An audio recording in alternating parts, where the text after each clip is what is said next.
President-elect Donald Trump has tapped Paul Atkins, a cryptocurrency advocate, to lead the Securities and Exchange Commission as its next chairman. That move comes after the November election saw a number of pro-crypto candidates, including Trump himself, win their races. Joining us now, one of the few Democrats who's been calling for crypto regulation, Senator Sen Gillibrand. Senator, thank you so much for joining us. So first of all, let's talk about Atkins. Do you think he's a good choice to lead the SEC? And do you think that this is also a good first step in sort of changing Washington's approach to the crypto industry? I'm sorry about the bells going off. That means a vote is being called. So I apologize for That's okay. We don't hear them sound. Actually. But you can't? Oh, that's great. So I think Atkins could well be a very good SEC head. He's clearly has the right kind of experience. He is knowledgeable. I think he also is someone who is going to be able to work with not only lawmakers, but industry to provide the oversight and accountability that particularly cryptocurrency and blockchain and digital assets need desperately. We need someone who will actually do the regulation, create the rules of the road, create safety and soundness, create transparency and accountability, create consumer protection, and not be afraid to work with lawmakers in a productive way. I think regulation through enforcement has been a failure and has been very devastating and destructive to the industry and to the economy. I think it's harmful with regard to industries wanting to be located in the United States and wanting to participate here without certainty. It's very hard for investors and it's hard for participants. So Senator, Paul Atkins in, Gary Gensler out, leaving next month. Certainly many in the crypto industry, Senator, who would come on this show made it clear they did see Gensler as an adversary. I'm curious to get your take. What did you make of his tenure? I also thought he was adversarial, and I didn't understand what he was doing. It made no sense. We had New York businesses that were seeking to become broker-dealers who had their applications in for over a year. And the first thing they hear from the SEC is a Wells notice, some enforcement action. I mean, it was really untenable to be a New York-based business or a U.S.-based business and have your primary regulator be so adversarial to the notion of your business entirely. And we want strong U.S. businesses. We want to compete worldwide. Cryptocurrencies, blockchains, DeFi, these are industries that can locate anywhere around the world. And we want them based in the United States. For New York, I wanted to maintain its leadership as the center of the world financial markets. And when it comes to digital assets, I think it's important that we have participants and market leaders based in New York. Senator, so a lot of that is obviously on the regulatory side and presumably will change under a more friendly regime. I'm curious what still needs to be done on the legislative and on the policy side. What does Congress really need to prioritize when it comes to the crypto industry? So Congress has a number of bills that we've been looking at for a couple of years now. In the House of Representatives, Chairman McHenry and Ranking Member Waters worked quite well together on stablecoins legislation, market structure. Ultimately, I don't think the House ever decided whether to do a stablecoins bill, and so we never got one to pair with the one we had in the Senate. And we've never had a hearing on a market structure bill here in the Senate. So we've not had a piece of legislation that we could do in both chambers in this Congress easily. So I'm hoping in the next Congress, we can reintroduce market structure here in the Senate side, a stablecoins bill on the Senate side.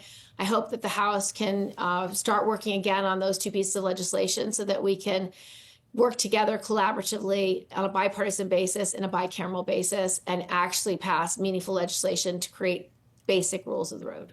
Senator, what about this idea of creating a Bitcoin strategic reserve? Is that an idea you think you could get behind, setting up such a reserve, maybe even adding to it?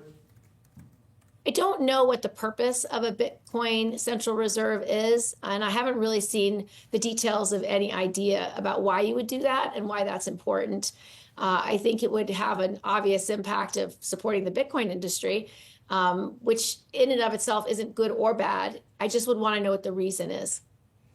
Senator, I'm curious, one of your colleagues, Cynthia Lummis, has been also alongside you an advocate for reforming the industry. I think she's also pretty public that she owns Bitcoin. I'm curious. Yes. I'm curious if you own it. I mean, we're seeing the price action here. It's going back up towards 100,000.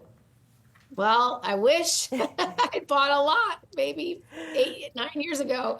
No, I am not a Bitcoin owner or a cryptocurrency owner. But it's been a joy to work with Cynthia Lummis. She is very smart. She cares deeply about the industry. Wyoming has a lot of participants. New York has a lot of participants.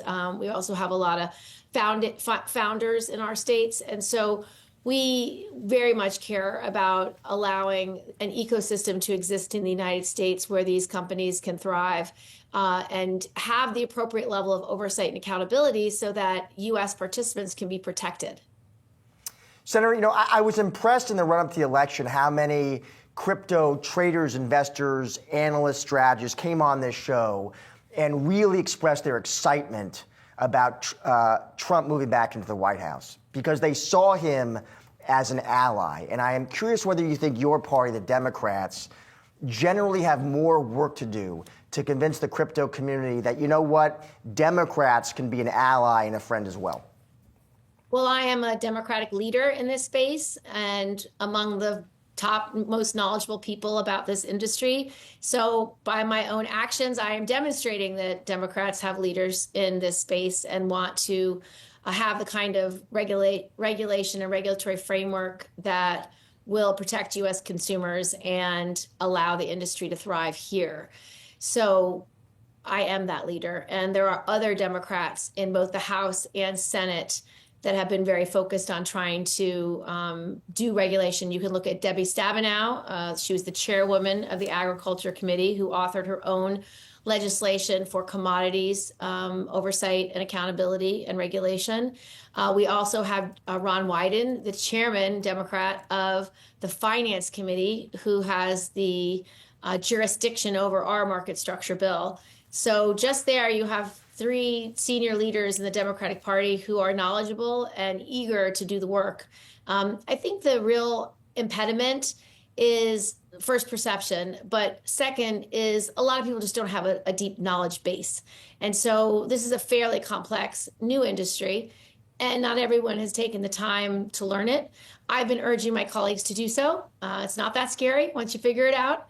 And there's a lot of opportunity, especially in my mind, for the unbanked and underbanked, for those who do business cross-border, for those who have family members worldwide. There's nothing better than having access to cryptocurrencies for frictionless banking and frictionless sending of value, of sharing of value, of trading value. And so it's got so many uses. And then that doesn't even begin to address the brilliance of blockchain. Blockchain can be used for healthcare, for health records. It can be used for organizing. It can be used for ownership. It can be used for 1,000 different applications that could transform literally any industry. And so we want to utilize these advancements and this new technology that is so interesting and so powerful for how we create literally a new way of doing business and a new way of communicating worldwide. Senator, I want to switch gears because I do want to ask you about some of the other goings-on in Washington. In particular, I want to ask you about the Defense Secretary nominee, Pete Hegseth. There is some talk that he might step aside as the nominee. There has also been some reporting that maybe Ron DeSantis could be another choice. Obviously, there are some political divides within the Congress on any of these candidates, but I'm curious, especially given your positions on committees including armed services, if you would find, for example, DeSantis a more palatable option. Well,